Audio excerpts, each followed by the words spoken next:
Shalom, selamat hari Minggu.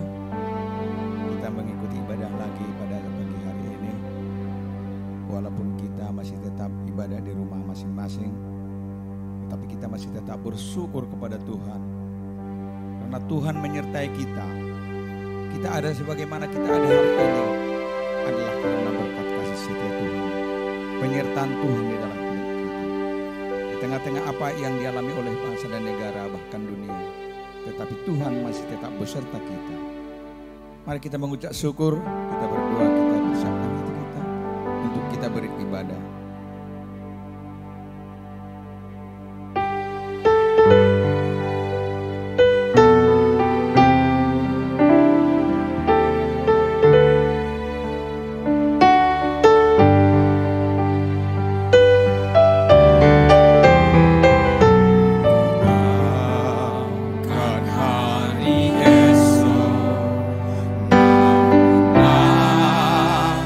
Ku tetap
Kebaktian pada pagi hari ini dimulai dalam nama Allah Bapa Pencipta langit dan bumi, di dalam Tuhan Yesus Kristus, dan dalam persekutuan dengan Roh Kudus.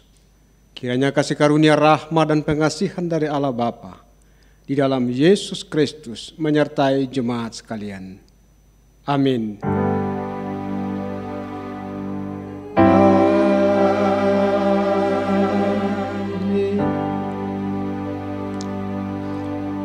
Nas pembimbing dari Galatia pasal 1 ayat yang ke-10. Jadi bagaimana sekarang? Adakah ku cari kesukaan manusia atau kesukaan Allah? Adakah ku coba berkenan kepada manusia?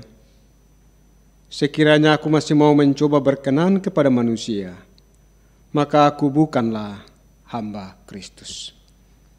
Bersama-sama dengan seluruh orang percaya di segala abad, mari kita mengucapkan pengakuan iman kita dengan berkata demikian. Aku percaya kepada Allah, Bapa yang Maha Kuasa, Khalik langit dan bumi, dan kepada Yesus Kristus, anaknya yang tunggal Tuhan kita, yang kandung daripada Roh Kudus, lahir dari anak darah Maria, yang menderita di bawah pemerintahan Pontius Pilatus, disalibkan, mati dan dikuburkan, turun ke dalam kerajaan maut. Pada hari yang ketiga, bangkit pula dari antara orang mati, naik ke sorga, duduk sebelah kanan Allah, Bapa yang Maha Kuasa, dan akan datang dari sana untuk menghakimi orang yang hidup dan yang mati. Aku percaya kepada Roh Kudus, gereja yang kudus dan Tuhan orang kudus, pengampunan dosa, kebangkitan daging, dan hidup yang kekal. Amin.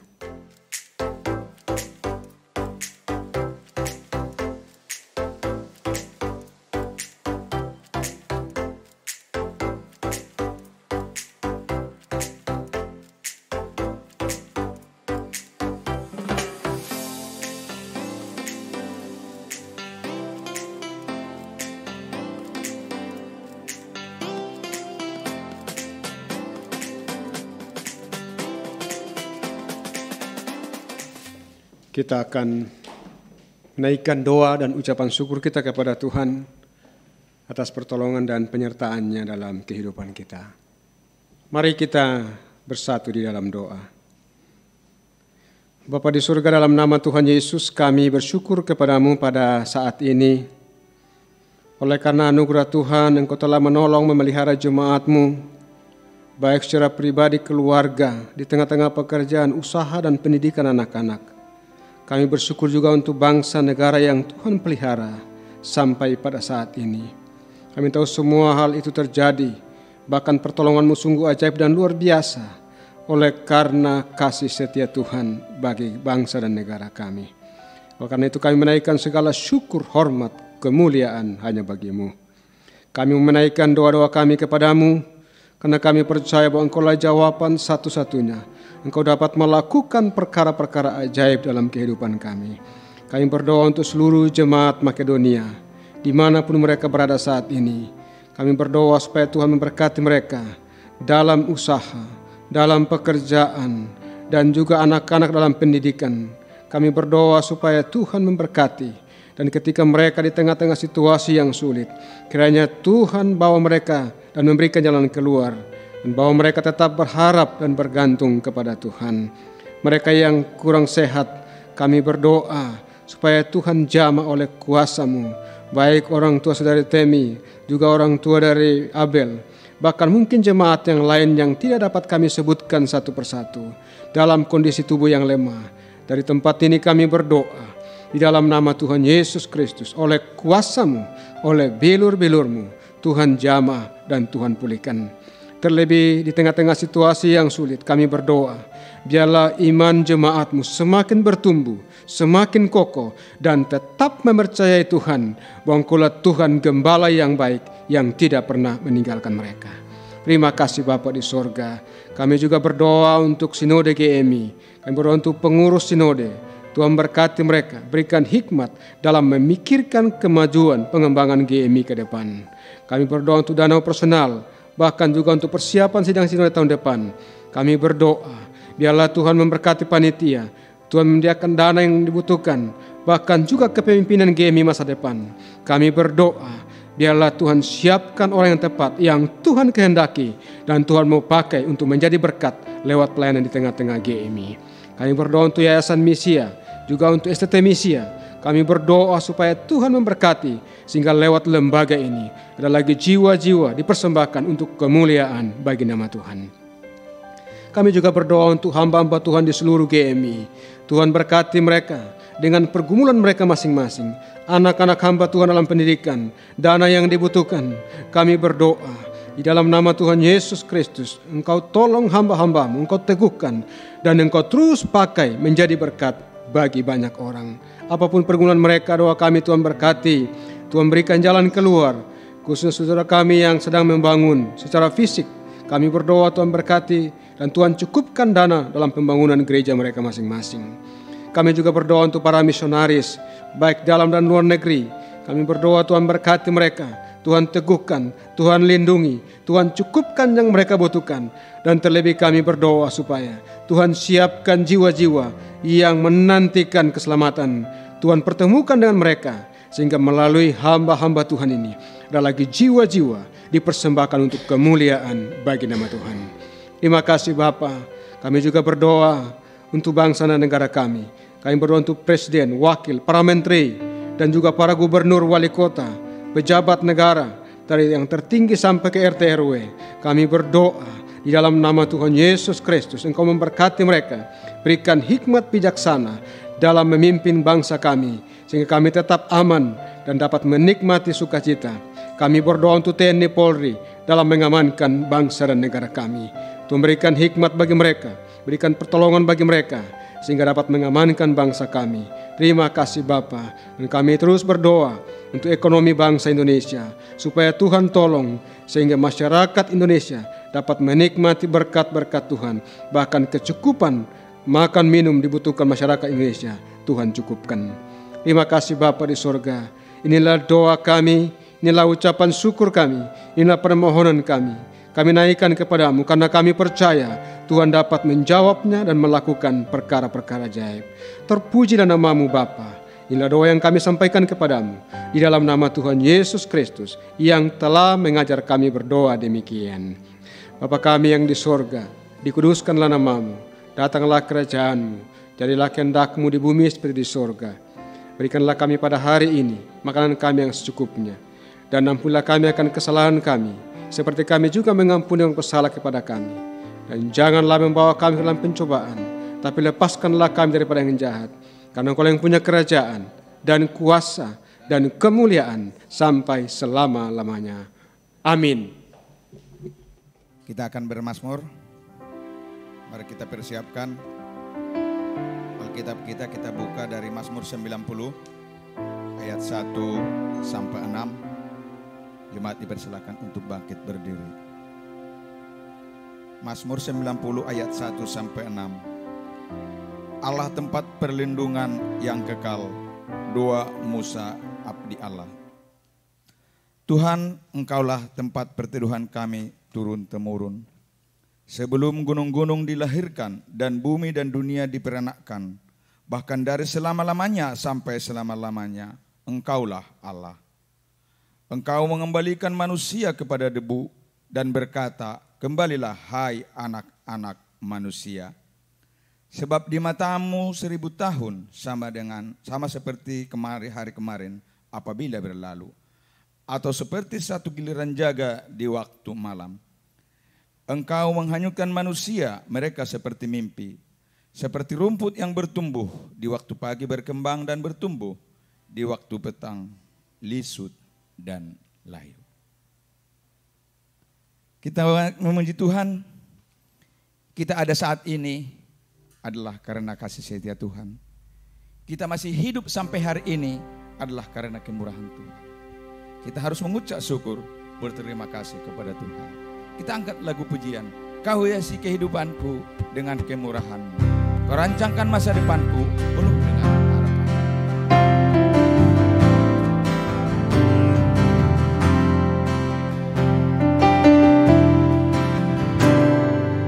Kau hiasi kehidupanku dengan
Yesus kita, Tuhan kita, Allah kita, sangat baik bagi kita. Dia selalu menyertai kita. Karena itu lantas dia kita sembah, kita tinggikan, kita agungkan, kita muliakan. Kita akan mendengarkan firman Tuhan. Tapi sebelumnya kita angkat penyembahan kita pada Tuhan, masuk ruang Maha Kudus dengan darah.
agungkan Dia, kita muliakan Dia.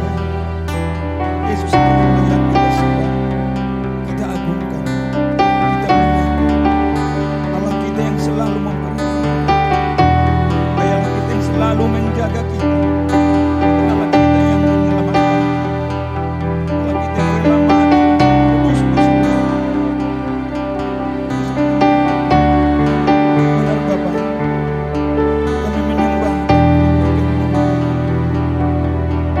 Engkau sangat baik dalam hidup.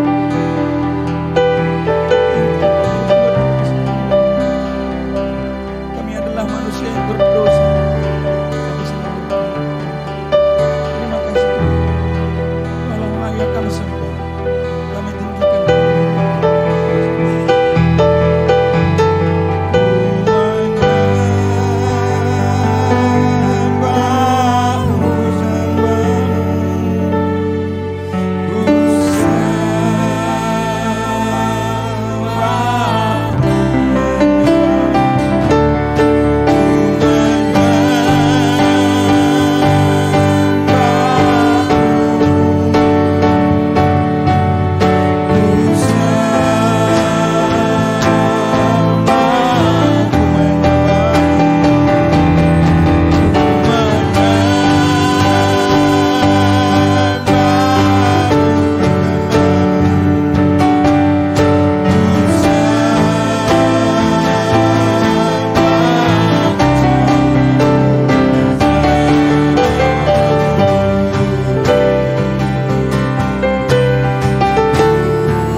Bapa di surga, Engkaulah Tuhan yang maha mulia.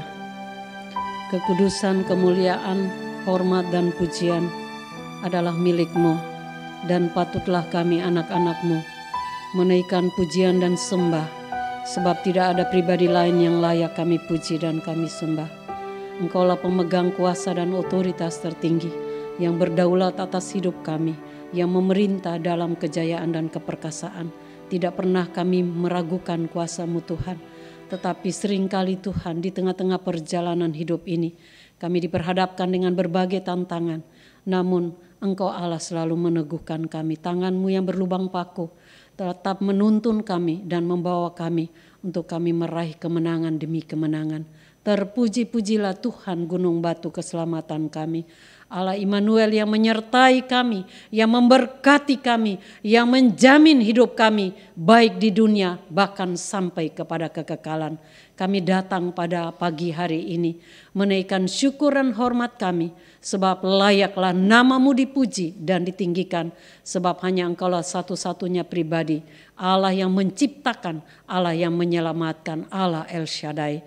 Haleluya Tuhan Yesus, bagi-Mu hormat, kemuliaan kekal selama-lamanya. Di dalam nama Tuhan Yesus, kami percaya kuasa Allah yang maha tinggi menaungi kami, mengurapi kami, menyembunyikan hamba-Mu di balik salib-Mu. Dan biarlah Roh Kudus Tuhan sungguh boleh mengajari kami dan menyingkapkan rahasia kebenaran-Mu. Sehingga kami semua, baik yang ada di tempat ini, baik yang di tempat masing-masing, kami semua dilawat oleh firman dan diberkati oleh firman. Sebab firman-Mu adalah pelita dan terang bagi jalan hidup kami. Segala tipu daya iblis kami perintahkan di dalam nama Yesus. Kami tolak dan tidak boleh merampas sukacita kami dalam kami merenungkan firman Allah. Dalam nama Tuhan Yesus kami berdoa dan mengucap syukur. Amin. Shalom. Terpujilah Tuhan kita Yesus Kristus. Penyertaan Tuhan kembali lagi menuntun perjalanan hidup kita hingga kita memasuki minggu keempat di bulan ke-10 2020. Tidak ada satu hal pun yang kita ragukan dari penyertaan Tuhan. Tetapi kita boleh merasakan bahwa kita ada oleh karena Dia. kita juga boleh menikmati penyertaan dan berkat-berkat Tuhan secara ajaib dalam seluruh hidup kita. Sebab itu, biarlah hati kita melimpah dengan syukur. Dan kita mau merenungkan firman Tuhan pada pagi hari ini. Di bawah tema, bertindak dengan motivasi yang benar. Mari Bapak Ibu, semua kita, baik Alkitab yang kita miliki secara tertulis seperti yang sudah dibuat oleh Lai, maupun juga Alkitab digital yang ada di tangan kita lewat HP, kita akan membaca bagian firman Tuhan ini terambil dari Injil Matius pasal 22 ayat yang ke-34 sampai dengan ayat yang ke-46. Demikian firman Tuhan. Hukum yang terutama. Ketika orang-orang Farisi mendengar bahwa Yesus telah membuat orang-orang Saduki itu bungkam, berkumpullah mereka. Dan seorang dari mereka, seorang ahli Taurat, bertanya untuk mencobai dia. Guru, hukum manakah yang terutama dalam hukum Taurat? Jawab Yesus kepadanya, kasihilah Tuhan Allahmu dengan segenap hatimu dan dengan segenap jiwamu dan dengan segenap akal budimu. Itulah hukum yang terutama dan yang pertama. Dan hukum yang kedua yang sama dengan itu ialah kasihilah sesamamu manusia seperti dirimu sendiri. Pada kedua hukum inilah tergantung seluruh hukum Taurat dan kitab para nabi. Ketika orang-orang Farisi sedang berkumpul, Yesus bertanya kepada mereka, katanya, apakah pendapatmu tentang Mesias? Anak siapakah dia? Kata mereka kepadanya, anak Daud. Katanya kepada mereka, jika demikian bagaimanakah Daud oleh pimpinan roh dapat menyebut dia tuannya ketika ia berkata, Tuhan telah berfirman kepada Tuanku, duduklah di sebelah kananku sampai musuh-musuhmu kutaruh di bawah kakimu. Jadi jika Daud menyebut dia tuannya, bagaimana mungkin ia anaknya pula? Tidak ada seorang pun yang dapat menjawabnya. Dan sejak hari itu tidak ada seorang pun juga yang berani menanyakan sesuatu kepadanya. Sejak hari itu tidak ada seorang pun yang berani menanyakan sesuatu kepadanya. Bapak Ibu yang kekasih dalam Tuhan Yesus Kristus, tantangan yang Tuhan Yesus hadapi sejak dia ada di tengah-tengah dunia tidak pernah berhenti. Dalam melaksanakan tugas yang diamanatkan oleh Allah, yaitu melakukan pekerjaan atau karya penyelamatan bagi umat manusia, dia selalu diperhadapkan dengan berbagai cara. Tujuannya adalah supaya pekerjaan penyelamatan itu gagal. Dan kita tahu itulah satu strategi atau rekayasa iblis yang senantiasa berusaha semaksimal untuk membuat apa yang dirancangkan oleh Allah bagi keselamatan umat manusia tidak berhasil. Di era perkembangan teknologi yang semakin canggih ini, kita bisa merasakan seolah-olah dunia hanya bisa kita ukur dengan 5 jari kita ya. Kenapa saya katakan demikian? Karena kalau sudah HP di tangan kita, kita bisa melihat, kita bisa mencari, kita bisa mengikuti apa saja yang terjadi di tengah-tengah dunia ini. Perkembangan teknologi begitu luar biasa. Peristiwa demi peristiwa seolah-olah begitu gampang untuk kita ketahui dan kita bisa mengikutinya. Termasuk juga dalam menjawab setiap pemahaman yang belum kita pahami. Masalah-masalah yang begitu rumit yang kita hadapi, tinggal kita minta tolong. Mbah Google, tolong saya. Pasti akan memberikan jawaban bagi kita. Luar biasa ya. Luar biasa, canggihnya perkembangan teknologi begitu mempermudah Tetapi juga begitu luar biasanya, begitu canggihnya strategi iblis. Maka lewat teknologi juga berbagai kejahatan dan berbagai macam cara yang menghancurkan manusia terus dibuat dan dirancangkan. Maka ada yang dikatakan hati-hati dengan kejahatan di dunia cyber. Salah-salah bablas. Tabungan kita lah, apalah yang kita anggap itu merupakan bahagian dalam hidup kita yang baik. Iblis tidak pernah rela untuk anak-anak Tuhan tetap hidup dalam berkat Tuhan. Iblis tidak pernah rela untuk kita tenang, menikmati akan anugerah dan kemurahan Tuhan. Tetapi dia selalu dan senantiasa berusaha untuk menggagalkan dengan berbagai cara. Dan inilah yang kita temukan dalam hidup pelayanan Yesus. Para Saduki dan ahli Taurat mencoba untuk menggagalkan pelayanan Yesus dengan berbagai tuduhan, rekayasa, dan juga cara-cara yang penuh dengan kelicikan dan motivasi yang penuh kepalsuan. Maka orang bilang, hati-hati ya orang yang pura-pura baik. Di depannya nggih, tapi di belakangnya kita akan ditusuk.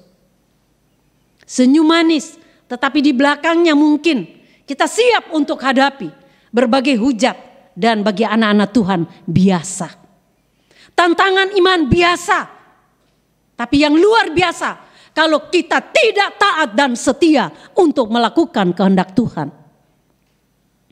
Yang luar biasa kalau kita juga ikut arus dunia yang berusaha untuk menghancurkan kehidupan iman dan kesetiaan kita. Kita melihat strategi daripada orang-orang Saduki dan ahli-ahli Taurat. Jelas dalam pembacaan kita di bawah tema bertindak dengan motivasi yang benar.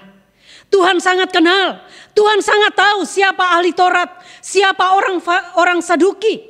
Dan kalau kita mencoba untuk mengikuti dan memahami siapa mereka, saya mencatat ada beberapa poin saja supaya kita sedikit dapat gambaran tentang orang Saduki itu dan juga dapat pemahaman. Yang pertama, orang Saduki adalah kelompok elit Yahudi dan mereka adalah golongan yang berasal dari golongan Harmoneus yang memerintah sekitar 166 sampai 63 sebelum Masehi. Kelompok Saduki ini mereka juga dikatakan dari golongan elit atau golongan atas. Jadi mereka selalu menempatkan diri sebagai orang-orang terhormat. Tetapi juga mereka adalah kelompok yang bertanggung jawab untuk memimpin dan melaksanakan ibadah di bait Allah atau dapat dikatakan sebagai kaum imam. Dan biasanya dalam dunia perjanjian lama, kelompok imam itu sudah ditentukan dari zaman Musa adalah mereka yang berasal dari keturunan Harun. Orang-orang Saduki ini mereka berusaha juga untuk mengambil bagian dalam dunia politik. Karena mereka merasa orang-orang di atas, orang elit, orang yang juga punya pengaruh dan kekuasaan. Maka mereka juga tidak tinggal diam untuk mengambil bagian dalam situasi politik pada masa itu. Tetapi pengaruh mereka berakhir sekitar tahun 70 Masehi pada waktu runtuhnya atau hancurnya bait Allah oleh serangan Roma. Kaum Saduki, mereka seringkali juga sulit untuk dapat masuk sampai kalangan bawah. Karena itu kadangkala mereka suka kompromi dengan orang-orang Farisi atau yang disebut ahli-ahli Taurat. Orang-orang Farisi ini, mereka berasal dari kelompok menengah ke bawah. Sehingga untuk pendekatan dengan masyarakat mudah dan gampang mereka masuk di dalamnya. Kita mencoba untuk melihat konsep dari orang Saduki ya. Yang pertama, pemahaman mereka menyangkal kekuasaan tradisi lisan dan menganggap tidak mengikat. Ya, itu tradisi lisan itu ya, pemahaman-pemahaman yang mereka terapkan di luar kebenaran Taurat. Mereka menafsirkan Taurat lebih harafiah atau letterlek. Apa yang tertulis itu yang mereka ikuti, kelompok Saduki. Mereka juga sangat ketat dengan menekankan kemurnian golongan Lewi. Jadi selektif. Kalau memilih imam tidak sembarangan. Mereka sangat berhati-hati. Mereka juga menghubungkan sesuatu dengan kehendak bebas, tidak percaya ada nasib. Manusia susah, dikatakan itu karena pilihan, bukan kegagalan.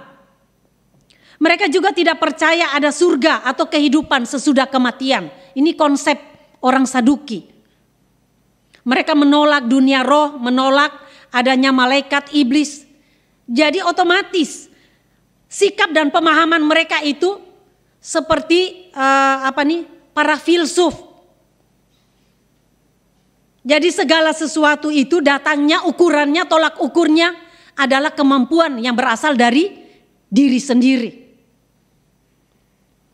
Mereka juga, tetapi di luar itu selain mereka menolak adanya dunia roh, tetapi mereka menerima 5 kitab sejarah atau Pentatoih. Itulah Kejadian, Keluaran, Imamat, Bilangan, dan Ulangan. 5 kitab sejarah Musa ya. Mereka ikuti secara kanonik, mereka sangat mengakui dan taat tunduk.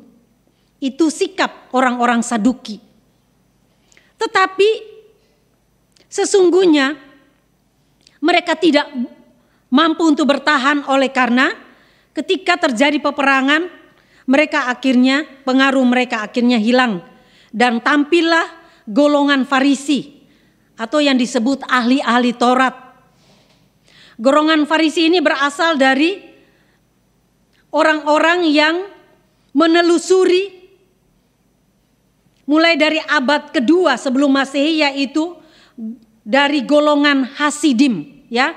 Itu mereka adalah kelompok religius Yahudi yang terlibat dalam dunia politik dan membawa pengaruh yang sangat besar bagi seluruh masyarakat. Tetapi juga mereka adalah orang-orang yang begitu gigih untuk meneliti, untuk memahami Taurat secara serius dan sangat mendalam. Makanya mereka, orang-orang Farisi itu, akhirnya mereka menjadi ahli-ahli. Orang yang sangat menguasai Taurat. Sehingga ada cukup banyak peraturan-peraturan yang ditambahkan secara tertulis dari 10 hukum yang tertulis. 10 hukum Musa ditambahkan menurut penafsiran mereka sehingga sampai ratusan hukum-hukum tradisi yang mereka berlakukan. Saya pernah waktu kuliah bahas tentang kefanatikannya orang Farisi. Itu salah satu contohnya ketika hari Paskah ada peraturan mereka berjalan tuh tidak boleh lebih dari 30 langkah. Jadi kalau mereka berjalan sampai di mana sudah hitung 30 langkah, mereka berhenti dan mereka tidak boleh kemana-mana. Ada juga berbagai peraturan lagi yang mereka lakukan, yaitu di samping Taurat mereka menerima semua tradisi lisan sebagai ilham dan kekuasaan. Itu diakui oleh ahli-ahli Taurat atau orang-orang Farisi. Mereka mengambil pandangan menengah sehingga kehendak bebas manusia maupun kehendak Allah atau kedaulatan Allah tidak mungkin saling bertabrakan. Mereka mengakui dan menerima adanya malaikat-malaikat, setan-setan. Sebaliknya dengan Saduki, mereka tidak memahami dan tidak mengakui. Kalau ahli-ahli Taurat, Farisi, mereka mengakui adanya masa depan dan kehidupan sesudah kematian. Maka kalau kita perhatikan di dalam kitab 1 Tesalonika, di sana diajarkan khususnya 1 Tesalonika 4, ditegaskan oleh Rasul Paulus bahwa ada kehidupan sesudah kematian. Makanya kamu jangan berduka seperti orang-orang yang tidak mengenal Allah. Itulah konsep yang juga diajarkan, diterapkan oleh ahli-ahli Taurat. Karena mereka meyakini dengan sepenuh hati bahwa hidup di dunia ini adalah sementara. Mereka percaya adanya keabadian jiwa. Itu pemahaman ahli-ahli Taurat. Ada pahala atau upah kalau kita setia dan taat kepada Tuhan. Sebaliknya, kalau Saduki tidak meyakini. Kalau orang berhasil itu menurut konsep Saduki, itu karena kerja keras usahanya. Karena itu tidak ada yang nasibnya, wah ini nasibnya jelek, ini nasibnya baik. Nggak ada. Mereka juga memperjuangkan persamaan hak. Ahli-ahli Taurat atau orang Farisi, tekanan dalam ajaran mereka lebih bersifat etis dari teologis. Nah, inilah konsep-konsep yang dianuti, yang diikuti oleh para Saduki dan ahli Taurat. Sehingga ketika terjadi krisis politik, kehancuran Bait Allah di Yerusalem, maka kekuasaan dan pengaruh orang Saduki mulai melemah. Mereka kompromi dan mereka mencoba untuk mendekati ahli-ahli Taurat. Mereka bergabung dengan ahli-ahli Taurat. Tujuannya apa? Tujuannya adalah supaya mereka semua tetap ada tempat untuk ambil bagian dalam kehidupan dan dunia politik pada waktu itu. Inilah yang Tuhan Yesus alami. Sehingga tantangan yang Yesus hadapi dalam melaksanakan karya penyelamatan Allah. Orang-orang yang mengatasnamakan ahli Taurat, orang-orang yang mengatasnamakan pemimpin imam-imam di bait Allah, bukannya orang yang mendukung, orang yang tidak tahu tentang rencana kedatangan mesianik, tetapi justru mereka yang tahu, mereka juga adalah penghambat dan pembuat rekayasa jahat. Maka dari itu, tidak heran kalau pada zaman sekarang ini ya Bapak Ibu, orang-orang mengatasnamakan agama, tetapi sesungguhnya tidak mengerti kehendak Allah. Tidak kenal dan tidak tahu kebenaran. Mereka juga adalah pembuat berbagai rencana licik yang mendukakan hati Tuhan. Saya berdoa supaya jangan ada dalam gereja ya. Pengaruh-pengaruh politik, ambisi keserakahan manusia. Saya berdoa supaya roh Saduki dan roh Farisi bebas dari pemimpin-pemimpin gereja masa kini. Kiranya memiliki motivasi, bertindak dengan motivasi yang benar. Kalau kita hidup benar dan tunduk kepada Tuhan yang adalah kebenaran yang sejati, saya percaya pimpinan Allah tidak akan pernah berakhir. Saya percaya kita melihat dan kita akan merasakan betapa ajaibnya Tuhan yang kita hormati itu adalah Allah yang terus berkarya dan menolong kita dalam berbagai situasi dan kesulitan hidup ini.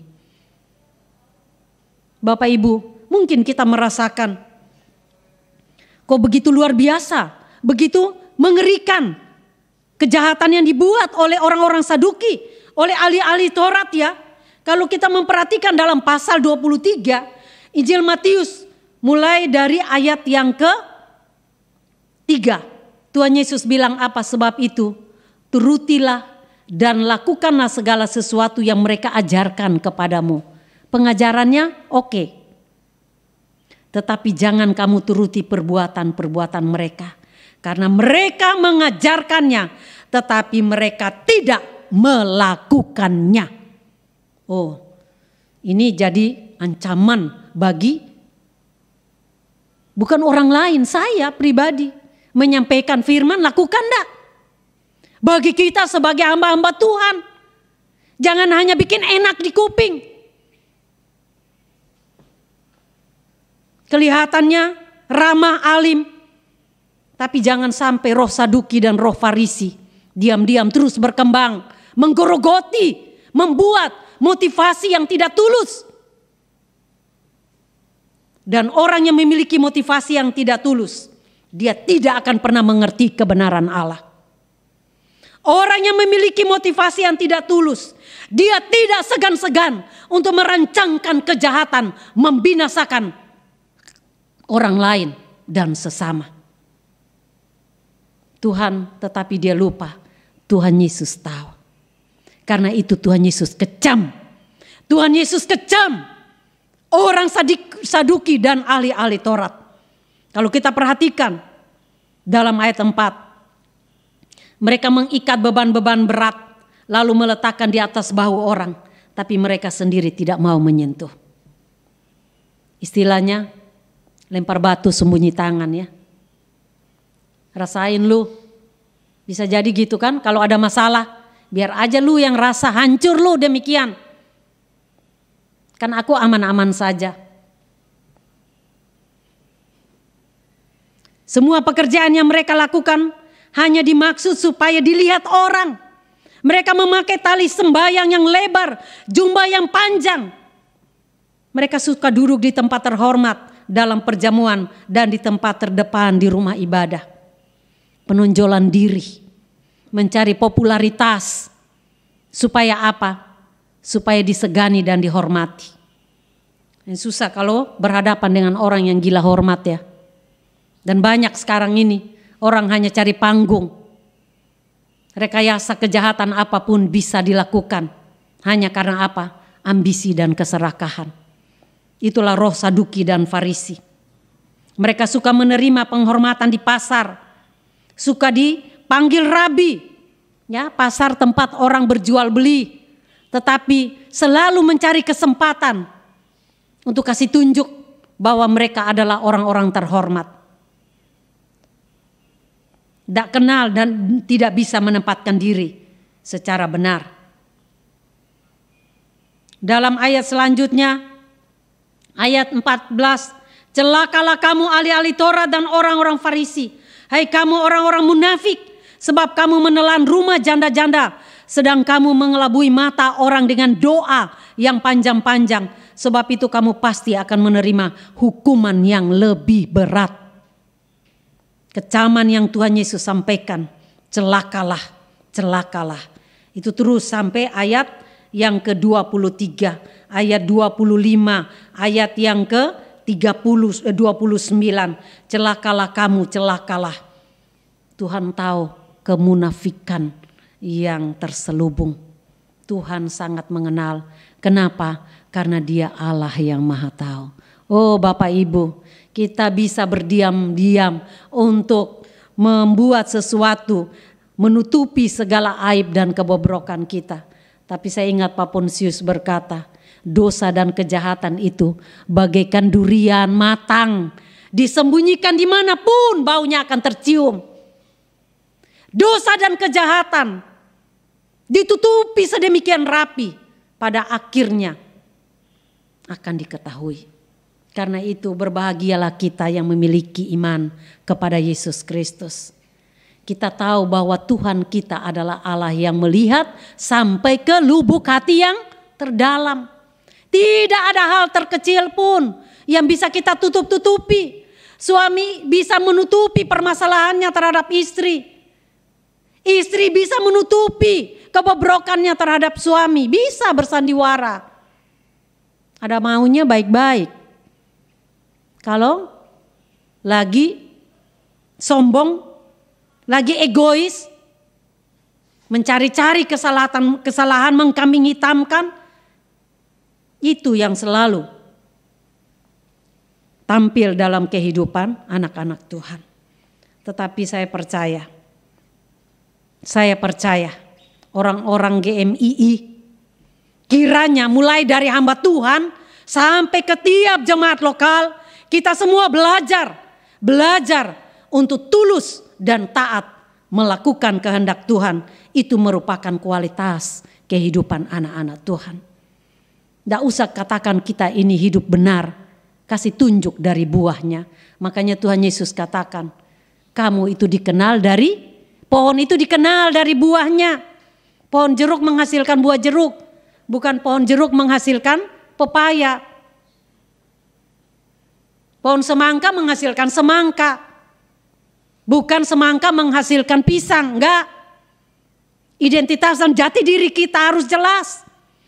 Di tengah-tengah ketidakjelasan dunia ini, kita berdoa supaya Tuhan memperlengkapi kita dengan hati yang tulus mengikut Tuhan. Maka orang yang bertindak dengan motivasi yang benar, saya senang dalam pembacaan kita. Yesus menjawab ahli Taurat dan orang Saduki ayat 37 sampai 40. Jawab Yesus kepadanya, kasihilah Tuhan Allahmu dengan segenap hatimu, segenap jiwamu, segenap akal budimu. Itulah hukum yang terutama. Segenap ini pengertiannya utuh, bulat. Makanya orang kalau menikah, dia pasang cincin di jari tunangannya, dia bilang cincin ini bulat seperti cintaku padamu. Tapi giliran sudah mulai salah paham, piring melayang, tangan sampai ke muka. Sayangnya udah lupa halilintar yang datang. Karena itu Yesus katakan, kasihilah Tuhan Allahmu dengan segenap hatimu. Mereka salah memahami. Karena pertanyaan yang disampaikan oleh ahli Taurat loh. Ini bukan orang ecek-ecek, kata orang Medan. Atau orang yang tidak tahu hukum. Orang yang pakar, ahli dalam memahami hukum Taurat. Makanya dikatakan ahli Taurat. Dia merindukan supaya pertanyaan itu menjadi pertanyaan jebakan yang akan menjadi alasan Yesus akan ditangkap, Yesus akan dihukum, baik dari sisi politis maupun juga oleh orang banyak. Karena jawaban Yesus kalau salah-salah itu mereka pegang untuk menghujat bahwa Yesus telah menghujat Allah. Karena mereka dalam ada hukum. Kalau kita perhatikan dalam kitab Ulangan pasal yang ke-20 di sana dikatakan ada salah satu poin dari hukum Taurat, jangan membunuh. Tetapi juga dalam kitab Ulangan ada hukum. Kalau kita memperhatikan di sana, saya memperhatikan bahwa ada hukum tertulis sebagai penafsiran ahli Taurat bahwa anak lembu tidak boleh, anak kambing tidak boleh dimasak dengan susu induknya. Itu ada peraturan, tidak tahu ada konsep apa di belakangnya, tetapi mereka harap supaya Yesus dapat menjawab hukum-hukum yang mereka pahami sehingga itu bertolak belakang dan akan menjadi jebakan. Karena memang tujuannya adalah apa? Tujuannya jelas dalam pembacaan kita. Tujuannya adalah supaya mencobai dia. Pertanyaan yang mencoba-coba untuk menjerat orang masuk ke dalam kegagalan dan kejahatan.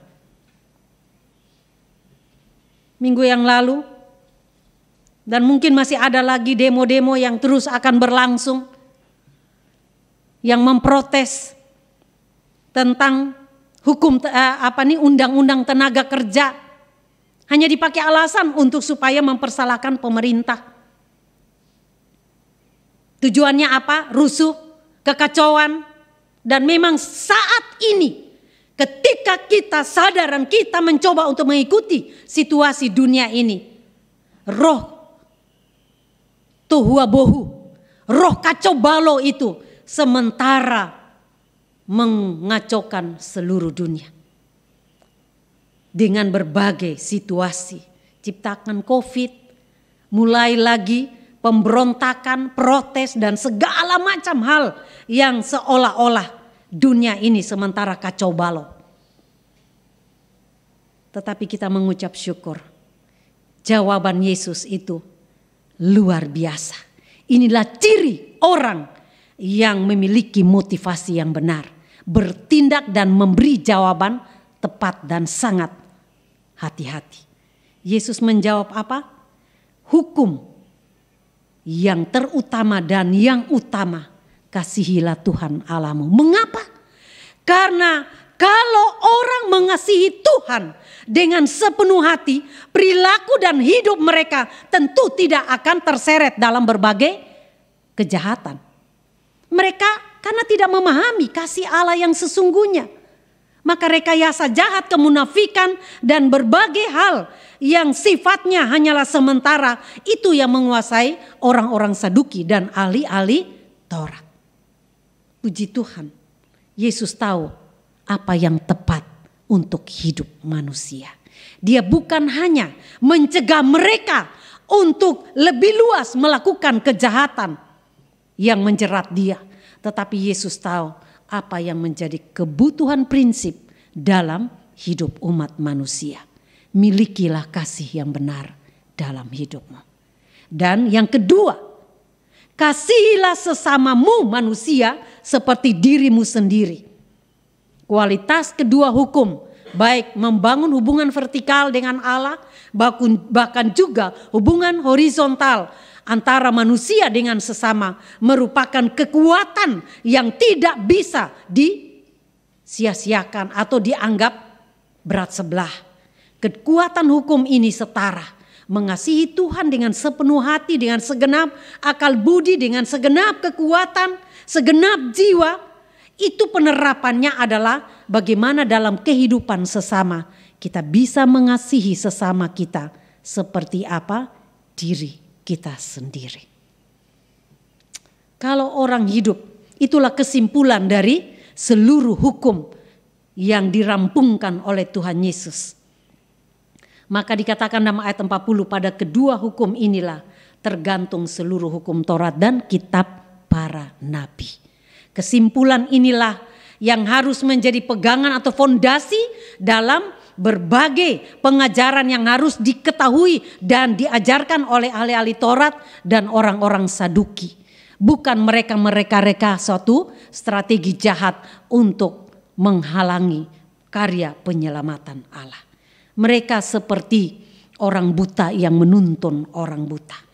Mereka tidak memahami bahwa apa yang mereka kerjakan sesungguhnya adalah keinginan daging. Makanya kalau kita lihat dalam pemahaman yang diajarkan, dipahami oleh orang ahli-ahli Taurat, dikatakan orang-orang Farisi, mereka hanya lebih menekankan pengajaran yang bersifat etis daripada hal yang memiliki nilai teologis, ya, tentang sifat-sifat tata krama, sopan santun, budaya yang baik. Mereka ajarkan, lebih memprioritaskan.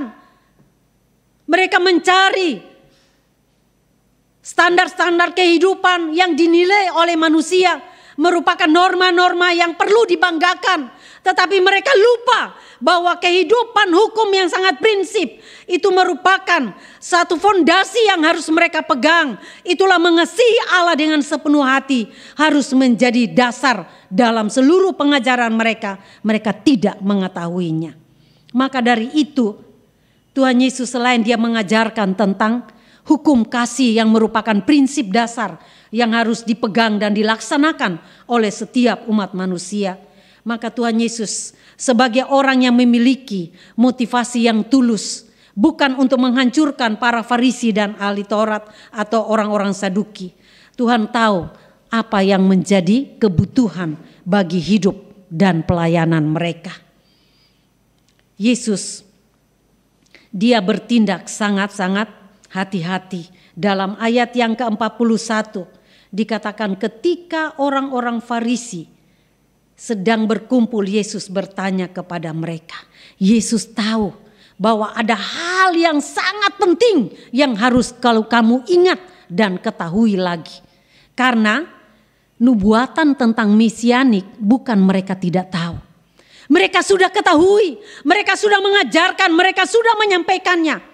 Tetapi mereka tidak sadar bahwa Mesias yang dijanjikan itu ada di depan mereka.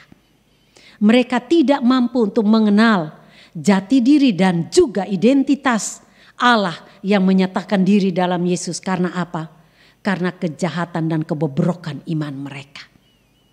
Oh Bapak Ibu yang kekasih, sekarang ini banyak sekali di dunia maya orang mencoba untuk memuat kesaksian-kesaksian bahwa mereka berjumpa dengan Tuhan. Mereka bertobat, puji Tuhan. Kalau memang itu merupakan pengalaman sebagai anugerah Tuhan, cara kerja Allah untuk menghancurkan kekerasan hati manusia, membongkar kebobrokan hidup manusia untuk mengenal Allah yang benar. Tuhan Yesus menyampaikan pertanyaan ini sebagai satu peluang untuk mengajarkan orang Saduki dan ahli Taurat supaya mereka tahu dan mereka mengerti bahwa Mesias sudah ada di depan mata mereka. Mereka bukan tidak tahu Mesias akan datang. Mereka sudah sangat paham, tetapi mereka tidak mampu untuk melihat kebenaran yang Allah nyatakan kepada mereka. Karena apa? Karena dosa dan kejahatan yang menutupi dan yang membuat hidup mereka tidak mampu untuk memahami rahasia Allah. Sebab itu bersyukurlah Bapak Ibu, kita sebagai orang-orang yang sudah diselamatkan oleh Tuhan.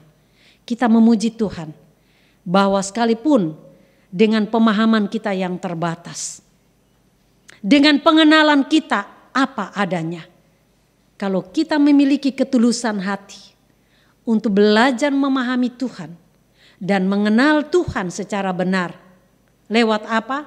Lewat membangun hubungan yang akrab tiap-tiap hari, lewat persekutuan dan doa yang kita terus pelihara di masa-masa yang sukar ini.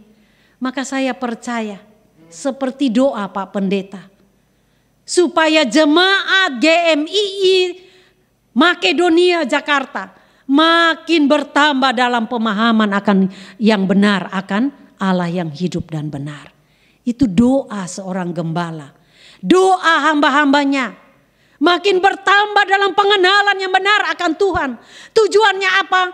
Tujuannya bukan supaya kita tinggi hati. Tujuannya bukan supaya kita menjadi orang yang menyombongkan diri. Tujuannya hanya satu, supaya kita makin menghormati Tuhan dan menyenangkan hati Tuhan lewat hidup ini.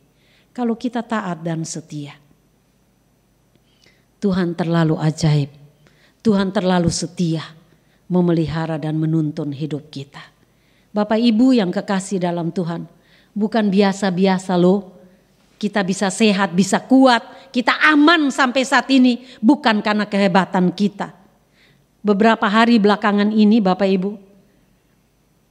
itu enggak berapa hari, 1 hari, 2 hari, nanti selalu dengar dari informasi di masjid, ada si Anu yang meninggal. Ya saya dengar di daerah kami ini, Cilandak dan sekitarnya Cilandak Timur, termasuk juga perkembangan COVID yang cukup banyak. Tetapi kami tidak perlu khawatir, yang penting kita jaga kesehatan dengan baik. Tetapi di atas dari semua keterbatasan kita, kita meyakini, mempercayai bahwa Tuhan Dia pemelihara yang ajaib, Dia ada bersama dengan kita. Maka saya percaya tangan Tuhan yang tidak kurang panjang untuk menyelamatkan. Pendengaran yang tidak kurang tajam untuk mendengar doa anak-anaknya. Dia Bapa yang penuh belas kasihan. Bertindak dengan motivasi yang benar, pasti akan menyingkapkan rahasia-rahasia ilahi untuk membawa orang mengerti dan memahami kehendak Allah atas hidupnya. Termasuk juga kalau kita baca seperti apa yang tertulis dalam 1 Tesalonika pasal 2. Di sana kita melihat bagaimana Tuhan menuntun orang yang sungguh-sungguh tulus melayani Tuhan ya. Tidak seperti Saduki dan ahli-ahli Taurat. Rasul Paulus di tengah-tengah situasi yang begitu sulit, dia menunjukkan ketulusan kasihnya. Dikatakan dia melayani dengan hati yang tulus, Ayat yang kedua, ada banyak tantangan pergumulan, tetapi apa? Dalam ayat 3 dikatakan sebab nasihat kami tidak lahir dari kesesatan atau dari maksud yang tidak murni, juga tidak disertai tipu daya. Sebaliknya karena Allah telah menganggap kami layak dan mempercayakan Injil kepada kami. Karena itulah kami berbicara, bukan untuk menyukakan manusia, melainkan untuk menyukakan Allah yang menguji hati kita masing-masing. Oh, bersyukur kepada Tuhan kalau Tuhan dapatkan kita tetap dalam ketulusan kasih untuk melayani dengan motivasi yang benar. Kita akan tetap menjadi orang-orang yang akan tampil sebagai pemenang. Sebab itu kita berdoa supaya roh Farisi, roh ahli Taurat, roh Saduki tidak menggorogoti kehidupan iman kita, tetapi menuntun anak-anak Tuhan makin memperlengkapi diri, belajar untuk memahami rahasia Allah secara benar dan menyaksikan perbuatan-perbuatan Tuhan yang ajaib melalui kehidupan kita. Maka yakinlah setiap kondisi apapun yang kita hadapi, Tuhan tidak pernah biarkan kita sendirian. Amin. Tuhan setia dan Tuhan terlalu bertanggung jawab untuk menolong tiap anak-anaknya. Sebab itu sebagaimana Nats pembimbing berkata, jadi bagaimana sekarang? Adakah ku cari kesukaan manusia atau kesukaan Allah? Adakah ku coba berkenan kepada manusia? Sekiranya aku masih mau mencoba berkenan kepada manusia, maka aku bukanlah hamba Kristus. Oh puji Tuhan, kalau kita memiliki motivasi yang tulus, ndak usah cari-cari hormat, ndak usah juga merasa seolah-olah kita adalah orang yang terlalu penting. Kita menjadi orang penting karena apa? Karena dijadikan oleh Tuhan alat kemuliaan. Mari kita setia dan taat. Mari kita memiliki motivasi yang benar untuk menyenangkan hati Tuhan. Karena dengan ketaatan iman yang sungguh, saya percaya Tuhan akan memberikan kemenangan kepada kita. Mari kita berdoa. Bapak Ibu yang kekasih dalam Tuhan kita Yesus Kristus, secara sungguh-sungguh baik yang ada di rumah masing-masing di tempat ini, Tuhan Yesus dengan suaranya yang lembut berkata, marilah kepadaku hai kamu yang letih lesu. Saya tidak tahu beban dan permasalahan apa yang kita hadapi, tetapi tangan Tuhan terbuka untuk menyambut kita. Mari kita katakan, Tuhan inilah hidupku. Engkaulah Bapa yang baik, Engkau Allah yang kubutuhkan dalam hidupku. Biarlah aku bukan menjadi orang-orang munafik yang bisa bersandiwara di tengah-tengah situasi dunia yang tidak menentu ini. Jadikanlah aku anak-Mu yang setia. Terima kasih untuk firman-Mu Tuhan. Tuhan berkati teguhkan iman kami masing-masing. Tuhan Engkau sangat menghargai kami. Karena itu Engkau mau datang, Engkau mau mengajarkan kami. Untuk kami boleh mengenal Allah dan kami mengasihi Engkau dengan sepenuh hati kami. Sehingga melalui kesetiaan yang Tuhan sudah nyatakan kepada kita, kami pun juga belajar taat dan setia sampai pada akhirnya. Berkati kami sekalian Bapa, urapi dan pakailah kami untuk kami boleh melayani Tuhan dengan ketulusan. Segala bentuk kemunafikan, dosa dan kejahatan dunia yang mencoba untuk menyelusup dan membuat motivasi kami tidak murni, hamba berdoa Tuhan angkat. Biarlah kasih yang tulus memperbarui komitmen iman kami, bahwa kami adalah milik-Mu dan kami mau hidup dengan kesetiaan sampai pada akhir. Dalam nama Tuhan Yesus kami berdoa dan mengucap syukur. Amin. Kita telah mendapatkan firman Tuhan yang dibagikan hamba-Nya bagi kita. Tiba saatnya kita akan memberikan persembahan, di mana persembahan akan kita kirimkan ke rekening bendahara kita. Mari kita berdoa untuk persembahan. Segala hormat, syukur kami panjatkan di hadirat-Mu Tuhan. Terima kasih untuk penyertaan-Mu, terima kasih untuk firman-Mu. Bahkan terima kasih untuk berkat-Mu Bapa. Pada saat ini kami Bapa akan memberikan persembahan, berkati persembahan menjadi dupa yang harum. Bahkan berkati juga pekerjaan kami Bapa, usaha kami, semua sumber dana yang boleh kami kasih Tuhan. Di dalam nama Yesus kami mengucap syukur dan berterima kasih. Amin. Kita akan tutup ibadah kita hari ini. Jemaat dipersilakan untuk bangkit berdiri. Kita angkat lagu pujian Bapa Sentuh Hatiku.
Tuhan, terima kasih, kami bersyukur Kau sudah menolong, menyertai dalam ibadah kami pada hari ini.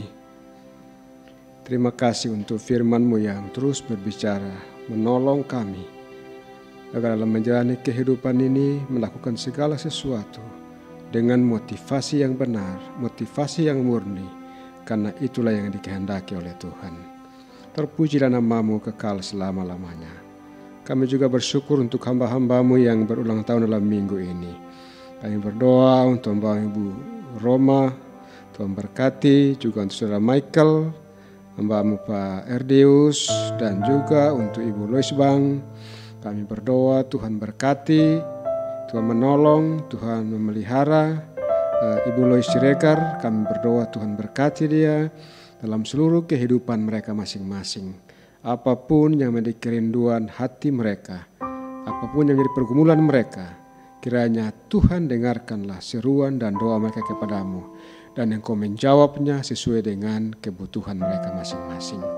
Seluruh jemaat, seluruh pendengar dimanapun berada, dengan keadaan mereka masing-masing, hamba berdoa di dalam nama Tuhan Yesus. Engkau memberkati, Engkau meneguhkan, Engkau meyakinkan bahwa Engkaulah gembala yang baik yang tidak pernah meninggalkan anak-anak-Mu. Terpujilah nama-Mu Bapa, kekal selama-lamanya. Jemaat yang kekasih, mari kita masuk ke seluruh aktivitas kita dengan tetap berharap kepada Tuhan dan mohon berkat dari Tuhan. Kiranya kasih dari Allah Bapa, anugerah dari Tuhan Yesus Kristus, dan persekutuan dengan Roh Kudus, kiranya menuntun, menolong, memelihara, memberkati saudara sekalian, mulai saat ini sampai selama-lamanya. Amin.